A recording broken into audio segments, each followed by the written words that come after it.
Pourquoi les Africains n'aiment pas acheter les produits de leurs frères et de leurs sœurs? C'est quelque chose que j'entends très souvent auprès d'entrepreneurs africains. Ce que je vais dire dans cette vidéo va faire très mal. Ce sera même peut-être scandaleux pour certains. Mais je pense qu'à un moment donné, il faut se dire la vérité, d'accord? Il y en a marre d'essayer de se caresser dans le sens du poil. Il faut se dire les choses si on veut que ça avance. Et dans cette vidéo, je vais lâcher quelques bombes. Je vais te donner les 5 raisons pour lesquelles les Africains ne se soutiennent pas.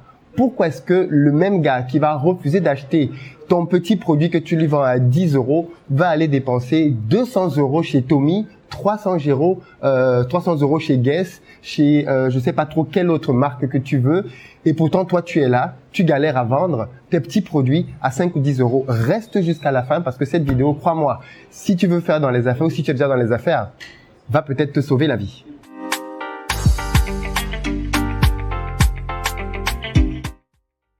Salut à toi et bienvenue sur ma chaîne. Moi, c'est Philippe et ici, on parle d'entrepreneuriat et d'investissement parce que je suis convaincu que ce sont les deux piliers sur lesquels les Africains doivent s'appuyer pour faire émerger leur continent. Donc, si toi aussi tu veux faire partie de cette belle aventure, 2 choses à faire.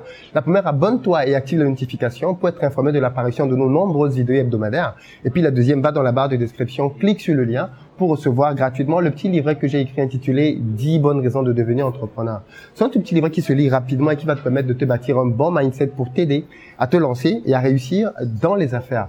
Alors, si tu n'as pas encore pris ta place, dépêche-toi parce que c'est vraiment le dernier moment pour le faire.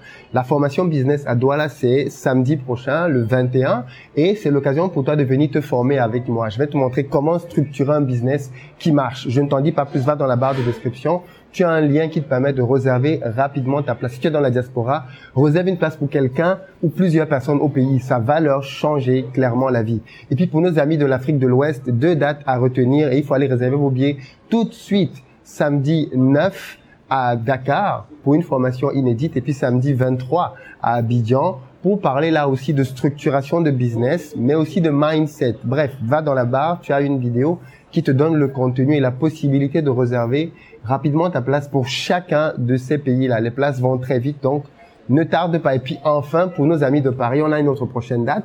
C'est le samedi 26 octobre, donc le mois prochain. Et l'idée va être d'aller un peu plus loin là aussi pour tous et toutes celles qui se demandent comment je fais pour créer des business en Afrique et comment je parviens à réussir alors que je vis en Europe et que je fais le tour du monde. Ben écoute, cette formation-là, elle est faite pour toi. En fait, je vais t'expliquer comment structurer un business qui va marcher au pays, quels sont les pièges, les erreurs, mon retour d'expérience, les études de cas. Bref, viens avec ton idée et repars avec un plan d'action. Tu as la vidéo dans la barre de description. Je ne t'en dis pas plus. Alors, j'ai assisté il y a quelques temps à une rencontre d'entrepreneurs à Paris et l'entrepreneur qui était là, un jeune entrepreneur africain, vend en fait les jus d'oseille, les jus de bissap. Ça prend plusieurs noms en fonction des pays en Afrique et il est parvenu à vendre ces produits. Je crois même qu'il les vend aujourd'hui avec Carrefour Market, quelque chose comme ça.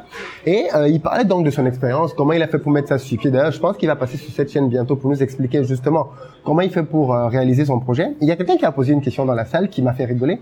Et la personne lui a dit, mais franchement, moi je vois que tu es très porté à vendre tes produits uniquement à la communauté blanche. Pourquoi tu vends pas tes produits à Château Rouge, à Barbès, tout ça, pour donner aux Noirs la possibilité de découvrir ton produit et de l'acheter? La réponse de l'entrepreneur n'a pas tardé. Il lui a dit, mais en gros, je paraphrase, mais c'est une blague ta question. Toi, tu connais les Noirs? Est-ce que tu connais même la communauté noire, toi? Tu sais de quoi tu parles? Les Noirs ne vont pas être intéressés pour acheter mes produits. Quand je suis en stand chez Carrefour Market, il y a des Blancs et des Noirs qui entrent dans la boutique. Mais ceux qui font preuve d'intérêt pour mon produit, c'est souvent les Blancs parce que pour eux, c'est un peu quelque chose d'exotique qu'ils veulent découvrir. Pour le Noir, généralement, il se dit, bon, franchement, le jus d'oseille, le jus de bissap, j'appelle ma tante, ma mère, ma grand-mère au pays, on m'envoie ça, j'ai pas besoin de venir acheter la bouteille ici à 2-3 €, c'est n'importe quoi. Alors moi, j'ai bien évidemment rigolé parce que je me suis dit, ok, d'accord, le gars, il est vraiment dans la réalité du terrain, quoi. Et celle de beaucoup d'entrepreneurs africains. Ils ont des produits et parfois, ils ont le sentiment que les frères, les sœurs de la communauté même parfois peuvent être là à t'encourager et à te dire, vas-y, on te soutient. Mais quand il faut passer à la caisse, eh ben, tu es seul. Il n'y a plus personne pour pouvoir venir te soutenir là, à ce moment-là, de manière concrète et dépenser ces euros dans ton propre business. À quoi c'est dû? Pourquoi est-ce qu'on peut avoir le sentiment justement que nous les Noirs, on est un peu comme schizophrènes, tu sais, on soutient par la parole, mais au moment des actes, eh ben, on ne passe pas à l'action.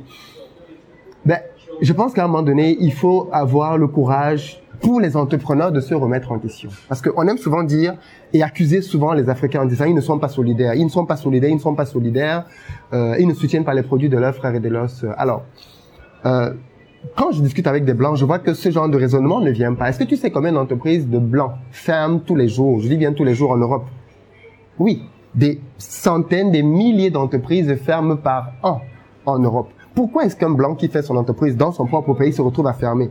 Parce que ses frères et sœurs, entre guillemets, s'il faut voir le monde comme ça, n'achètent pas ses propres produits. Et pourtant, cet entrepreneur-là ne vient pas se plaindre en disant « Oui, franchement, les Blancs ne se soutiennent pas entre eux, les Blancs ont refusé d'acheter mes produits. » Pourquoi nous, les Noirs, entrepreneurs, du moins une grande partie d'entre nous, quand nous échouons, parce que c'est bien ça, c'est de l'échec, quand nous échouons dans l'entrepreneuriat, nous aimons trouver pour bouc émissaire les frères et sœurs. Pourquoi on est là à dire « C'est à cause des frères, c'est à cause des sœurs » que je ne parviens pas à vendre. Et moi, j'ai déjà fait quelques constats que je veux partager avec toi. Le premier, c'est que les entrepreneurs qui ont des produits à succès, généralement, ici en Europe, les gros consommateurs de leurs produits, ce sont des Blancs. C'est-à-dire que quand un Blanc, entre guillemets, trouve un produit qui l'intéresse, il s'en fout de savoir que le mec qui est derrière, c'est un Africain ou passe bien souvent. Alors d'autres qui sont un peu à fond sur les trucs écolos et tout, peuvent se renseigner pour se dire, OK, peut-être qu'avec ses revenus, il fait un business éco-responsable et il soutient peut-être des agriculteurs en Afrique. Mais la plupart du temps, ils achètent ton produit parce que ton produit les intéresse, parce que ton produit est attractif pour eux, parce que ton produit leur propose quelque chose, une expérience qu'ils vont vivre qui les intéresse. Or, souvent, le noir, quand il est en face d'un produit, la première chose qu'il va essayer de voir, surtout quand il sait que c'est son frère noir qui est là, c'est trouver les moyens de critiquer. Souvent, hein, pas toujours, mais souvent, tu as une catégorie comme ça qui critique et qui va trouver que ton produit est cher. Et pourtant, le même, il va aller dépenser 10, 15, 20 euros pour acheter des produits de marques concurrentes. C'est une catégorie, c'est vrai, de personnes, mais je pense que cette catégorie-là ne représente pas l'ultra majorité des Noirs, malheureusement, et on n'a pas fait assez de vidéos pour que les entrepreneurs africains se remettent en question. Et cette vidéo-ci, donc, elle n'est pas faite pour la catégorie de personnes-là. Parce que pour eux, franchement, on en a déjà beaucoup parlé, quoi. Les gens qui sont là tout le temps à critiquer les autres. Mais on ne parle pas assez aux entrepreneurs. Et cette vidéo, elle est faite pour ceux qui veulent lancer un projet, pour qu'ils sachent quelles erreurs ils ne doivent pas faire. Et puis pour ceux qui ont déjà un projet, c'est une sorte de diagnostic que je leur donne gratuitement, qu'ils peuvent faire par rapport à leur entreprise en parcourant 5 points. Le premier point que je veux voir, c'est qu'il ne faut pas confondre tes amis et les Noirs. Qu'est-ce que je veux dire par là? Beaucoup de gens disent « Oh, les Noirs ne m'ont pas soutenu dans mon business », alors qu'en réalité, ils veulent dire « Mes amis ne m'ont pas soutenu dans le business ». Parce qu'en réalité, combien de Noirs savent que ton produit existe? En réalité, il faut bien voir, quoi.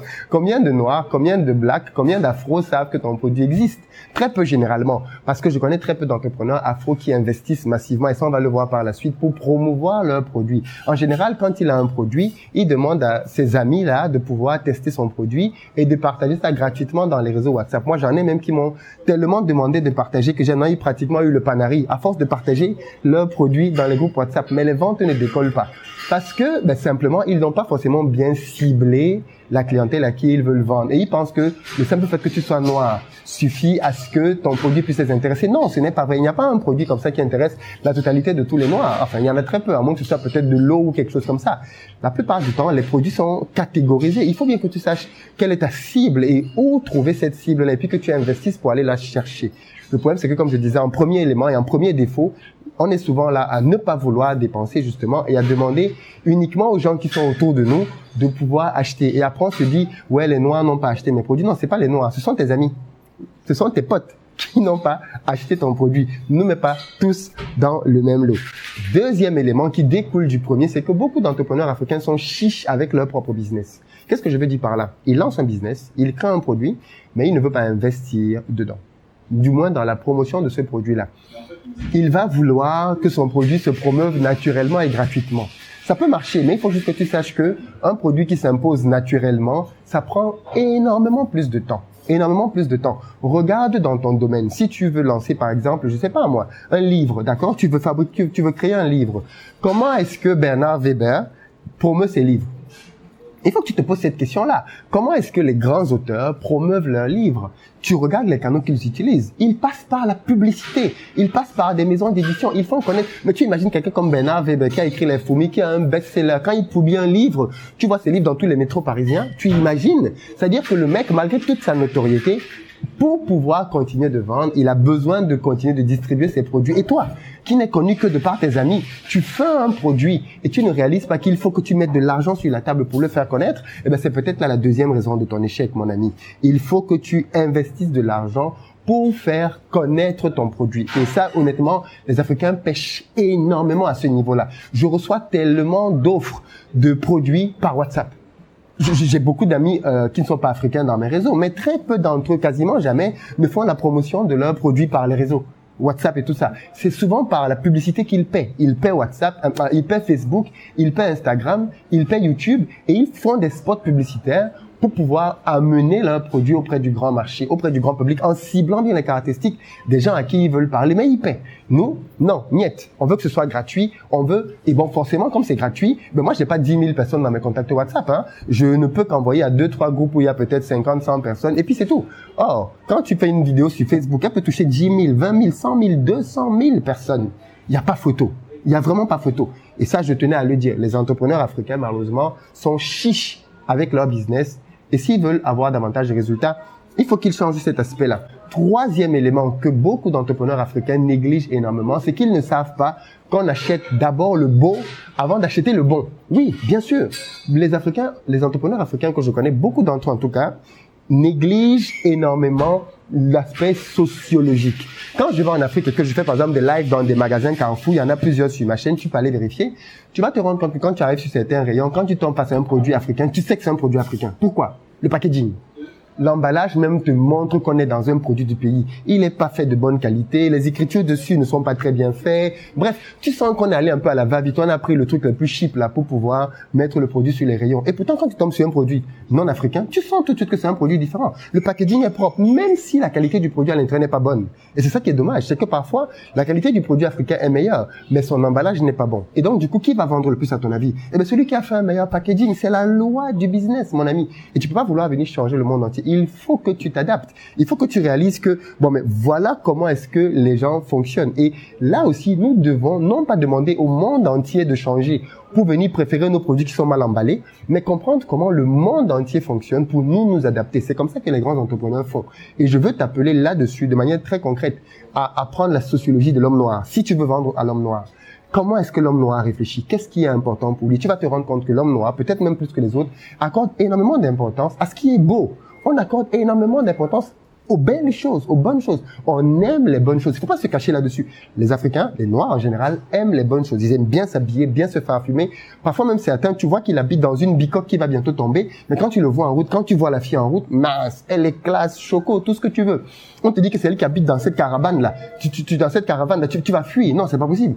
La fille est propre, le gars est propre sur lui. Pourquoi? Parce que l'Africain accorde beaucoup d'importance à l'apparence extérieure. Donc, tu ne peux pas vouloir vendre un produit à quelqu'un donc qui est comme ça et tu lui apportes un produit qui est mal emballé ou un produit qui est mal fichu. Ça ne peut pas marcher. Il faut que tu comprennes comment le noir fonctionne si tu veux vendre à l'homme noir. Quatrième élément qu'il faut que tu prennes en compte, c'est que malheureusement, parfois même, c'est plutôt le produit ou le service qui n'est pas au rendez-vous. C'est-à-dire qu'un frère ou une sœur, pour te soutenir, pour t'encourager, vient même et achète ton produit. Mais une fois qu'il a acheté une fois, il ne reviendra plus jamais. Parce que la qualité de ton produit n'est pas bonne. Et l'endroit où tu le vois souvent, c'est dans les restaurants. Je veux dire, en Europe, les gens vont souvent dans les restaurants. Mais quand tu vas dans les restaurants africains, il y en a où quand tu arrives, hein, quand tu arrives, tu vois l'accueil, tu as juste envie déjà de partir. Mais quand tu forces même, tu es courageux, tu te dis, bon, je suis arrivé jusque là, je vais aller jusqu'au bout de ma démarche. Tu commandes. Quand tu vois ton plat arriver, tu vois la cuisine parfois, tu vois la saleté qu'il y a dans la cuisine. Tu commences à prier déjà pour pouvoir ressortir de là en bonne santé. Et quand tu vois un endroit comme ça, est-ce que tu as envie de venir là avec tes copains ou tes collègues blancs? Non, clairement pas. Parce que tu te dis, ça va te donner une mauvaise image de la communauté. Le pire, c'est que tu as des restaurants qui sont là comme ça depuis 10, 15, 20 ans. C'est-à-dire que eux, leur marque de fabrique, c'est la saleté. On dirait qu'ils veulent montrer aux gens qui sont africains par la saleté qu'il y a dans leur restaurant. C'est pas possible de marcher comme ça longtemps, les amis. Il faut que tu te mettes à niveau. Regarde quels sont les plus beaux restaurants de ta ville. Regarde les restaurants qui font le plein dans ta ville. Regarde comment ils sont décorés. Regarde comment est-ce qu'ils servent. Et regarde toi-même chez toi. Tu vas comprendre pourquoi est-ce que lui, il a des résultats et toi, tu n'as pas. C'est pas la magie, c'est pas la sorcellerie. On ne t'a pas attaché au village. Tu ne veux juste pas respecter quelques règles de base du business. Tu dois t'adapter. Et il n'y a pas de mal à copier le leader. Va voir comment les leaders dans ton domaine se comportent et adapte ça à ton propre business. Si tu veux survivre, si tu ne fais pas ça, bon, mais toi-même, tu as décidé que tu allais mourir, quoi. Le cinquième élément que je veux partager avec toi et qui est super important, c'est que quand tu as même parfois un bon produit, Les Africains négligent justement le branding, l'image de marque. Ils ne comprennent pas la notion de tu parles de branding, on va te dire, mais c'est quoi le branding? J'ai fait une interview aujourd'hui avec un jeune entrepreneur bruxellois qui va nous parler justement davantage de cette notion dans une interview qui va paraître bientôt. Restez connectés, et il explique bien que, en fait, les gens ne comprennent pas, à quel point le branding c'est super important. On n'achète plus un produit uniquement à cause du produit. On achète un produit à cause de qui est derrière le produit, des valeurs du produit. Quand tu entres dans certains restaurants, tu vois toute l'expérience qu'on te fait vivre dans le restaurant. Quand tu achètes un produit Apple, on aime souvent dire qu'Apple est cher, mais quand tu achètes un produit Apple, tu comprends pourquoi tu as acheté cher. Le packaging, l'emballage, tout, le service derrière. Quand tu as un problème avec un appareil Apple, tu appelles, mon ami, c'est comme si tu avais appelé les urgences. On te prend en charge. Tout est gratuit derrière. Alors que quand tu prends un produit, je sais pas trop moi, d'autres marques que je ne vais pas citer forcément, eh bien c'est la croix et la bannière le jour que tu as un problème avec ton appareil. Tu as acheté moins cher, eh bien tu as le service moins cher. Donc tu dois pouvoir te positionner par rapport à là où tu veux être. Et le dernier élément bonus que je vais te donner, si tu veux réussir dans les affaires, il faut que ton obsession ce soit la satisfaction du client. Ta première obsession, ça doit être de te faire connaître avec le marketing, le branding et tout le reste. Et puis ta deuxième obsession, ça doit être que quelqu'un qui est venu chez toi et qui a dépensé un centime, il faut qu'il revienne. Et pour ça, il faut qu'il soit satisfait. Tu dois mettre le paquet dans la satisfaction de ton client, dans le produit ou dans le service que tu lui donnes. Tu dois avoir des feedbacks pour t'assurer qu'une fois qu'il a pris ton produit, il a été satisfait. S'il n'a pas été satisfait, qu'est-ce qui a péché pour que tu puisses le corriger les fois d'après? Voilà ce que les entrepreneurs à succès font et qui manque souvent à notre communauté. Et je sais qu'il y en a déjà beaucoup là qui sont énervés quand ils entendent tout ça. Ils bouillonnent comme une cocotte minute. Ils ont juste envie d'exploser. Va boire un verre d'eau, calme-toi et dis-moi ce que tu en penses dans les commentaires. Moi, je suis là pour ouvrir les discussions, parler de choses qui fâchent parfois, mais qui sont nécessaires pour notre communauté. Si on veut aller loin, il faut qu'on se mette à niveau. À un moment donné, c'est pas juste parce que tu es mon frère que j'ai venu te donner 1000 balles pour avoir un produit chez toi qui n'est pas de bonne qualité. Non. Pourquoi est-ce que, par exemple, ma chaîne a du succès? Je veux dire, tu vas voir que les chaînes YouTube qui marchent ont certains ingrédients, non? Tu as acheté une bonne caméra. La caméra qui prend cette vidéo est une caméra qui coûte assez cher. Tu as de bonnes lumières, tu as un bon micro, tu as du bon matériel. Ça donne un rendu acceptable. Tu en as d'autres qui vont prendre un téléphone des années 60 avec une caméra de très mauvaise image. Quand il parle, tu entends en peine ce qu'il dit et il ne comprend pas pourquoi les gens ne le suivent pas pendant longtemps. Eh bien, déjà, quand on arrive dans ta chaîne, on n'a pas envie d'y rester, mon ami. Tu viens avec, je dis, il y a tout ça qui joue. Pourquoi est-ce que nous, les Africains, ne réalisent pas que si tu veux réussir, il faut que tu sois au niveau des meilleurs. En 2019, 2020, je sais pas quand tu vas voir cette vidéo, les gens sont devenus très exigeants. C'est comme ça qu'est le marché. On n'est plus là pour avoir pitié de toi. On n'est plus là pour se dire, oh, c'est un Africain, on va avoir pitié. Non, sors de la zone de pitié et mets-toi juste à niveau et tu vas voir que ta vie d'entrepreneur va changer. Dans les commentaires, dis-moi ce que tu en penses. Partage cette vidéo à quelqu'un qui a besoin d'entendre ce discours pour pouvoir s'améliorer dans sa vie d'entrepreneur. Merci beaucoup à vous de suivre cette chaîne. C'est grâce à vous qu'on grandit. Continuez de partager massivement les vidéos, les amis, pour que la chaîne soit davantage vue, qu'on soit nombreux davantage dans les commentaires. Les directs vont recommencer bientôt. Je sais que ça, c'est quelque chose qui est super important dans la chaîne. Je vais recommencer les directs bientôt. Je me prépare juste encore psychologiquement. Vous savez bien par quoi je suis passé il y a pas longtemps. J'ai besoin d'être totalement en forme pour les reprendre. Et voilà, quoi. Juste parce que pareil, j'ai pas envie de faire des directs, en n'étant pas en forme, quoi, ça passe pas. Il faut que je sois pleinement là-dedans et pour vous apporter des directs de très bonne qualité. Mais bon, je ne vous en dis pas plus. Hasta la vista, soara. À très bientôt sur la chaîne.